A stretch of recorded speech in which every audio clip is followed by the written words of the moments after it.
सरकार किसानों की आय दुगनी करने के लिए हर संभव प्रयास करने के दावे तो कर रही है, लेकिन सरकार के इन दावों में कितनी सच्चाई है, इसका जीता जागता नमूना जिला रामबन के सुरांदा संगलदान इलाके में देखने को मिला है, जहां पर किसानों को सिंचाई के लिए पानी उपलब्ध न होने से किसानों की आय दुगनी होना तो दूर, पहले जैसी भी नहीं रही है।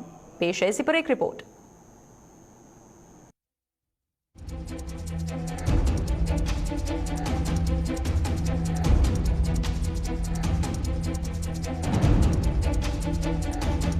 सीढ़ीनुमा ये खेत जिला रामबन के सुरांदा संगलदान इलाके की है। कभी इन खेतों में किसान धान की फसल लगाया करते थे, लेकिन पिछले कुछ वर्षों से सिंचाई के लिए पानी उपलब्ध न होने के कारण यहाँ के किसान अब धान की खेती नहीं कर पा रहे हैं। धान की खेती न कर पाने से इन किसानों को आर्थिक स्थिति का भी काफी ज्यादा नुकसान हुआ है और उनकी आर्थिक स्थिति जो है वो काफी ज्यादा प्रभावित भी हुई है।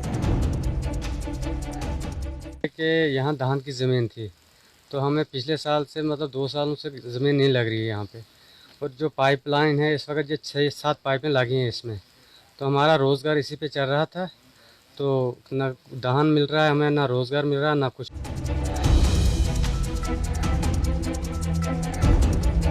इस इलाके की करीब 500 एकड़ जमीन की सिंचाई इस चश्मे के पानी से ही होती थी, लेकिन मौजूदा दौर में कुछ लोगों ने इस चश्मे में अपनी पाइपें लगाकर सारा पानी खींच लिया है और सिंचाई के लिए अब पानी ही नहीं बचता, जिसके कारण अब यहाँ किसान धान की फसल नहीं लगा पा रहे।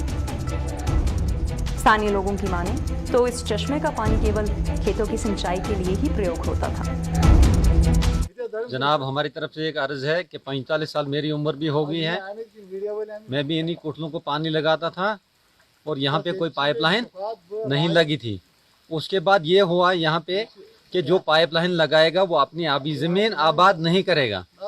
बाद में क्या, ऐसे लोग हैं जिनको पाइपलाइन भी लगी है और ज़मीन भी आबाद कर रहे हैं, जो बेचारे हमारे जैसे गरीब आदमी हैं वो कुछ ले जाते हैं, ना उनको पानी लगाया जाता है, ना पानी है ही, वो पाइप में ही चला जाता है, पूरा खत्म हो जाता है।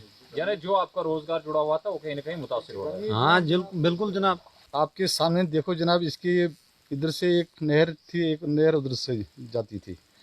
आपके सामने यहाँ देखो इस पाइपें लगी हैं, 8-10 पाइपें लगी हुई हैं, जबकि हमारी ये आबी ज़मीन है, 500 एकड़ ज़मीन है। यहाँ ज़मींदार गरीब हैं, उनकी जो रोज़ी रोटी का मसला था वो हमें इससे आबी ज़मीन से मिलता था रोज़गार, उससे भी हम महरूम हो गए जनाब।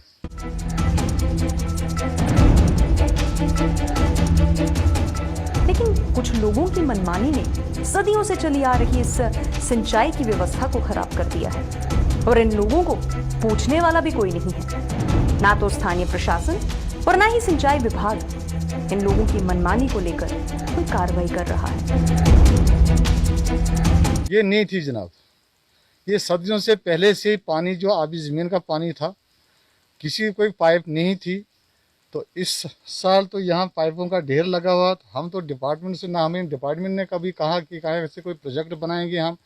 अगर ऐसा कोई मसला था तो फिर भी एक पाइप फिर स्टोर होता, वहाँ से इन लोगों को पानी देते, वो भी नहीं। यहाँ पाइपों का जाल बिछा हुआ है हर तरफ, और हमारी आगे जो ज़मीन है आपके सामने इसी तरह पड़ी हुई, वो बंजर बन गई जनाब।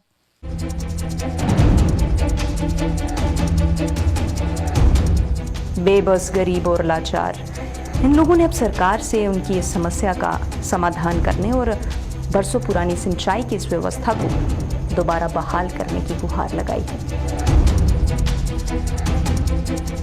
और हमें आपसे अपील है कि इसको आगे कहीं गवर्नर से या किसी एडमिनिस्ट्रेशन से हमें गुजारिश है कि आगे कहीं पहुँचाएँ।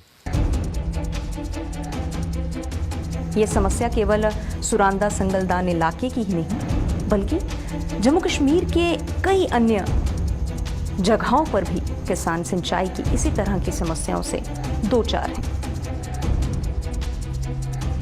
सरकार ने इन जगहों पर अभी तक सिंचाई की कोई नई व्यवस्था नहीं की और ना ही पुरानी व्यवस्था को सरकार मौजूदा दौर में सुचारू रूप से चला पा रही है। रामबन से नदीम इकबाल कटोच के साथ अश्विनी चंदेल की रिपोर्ट।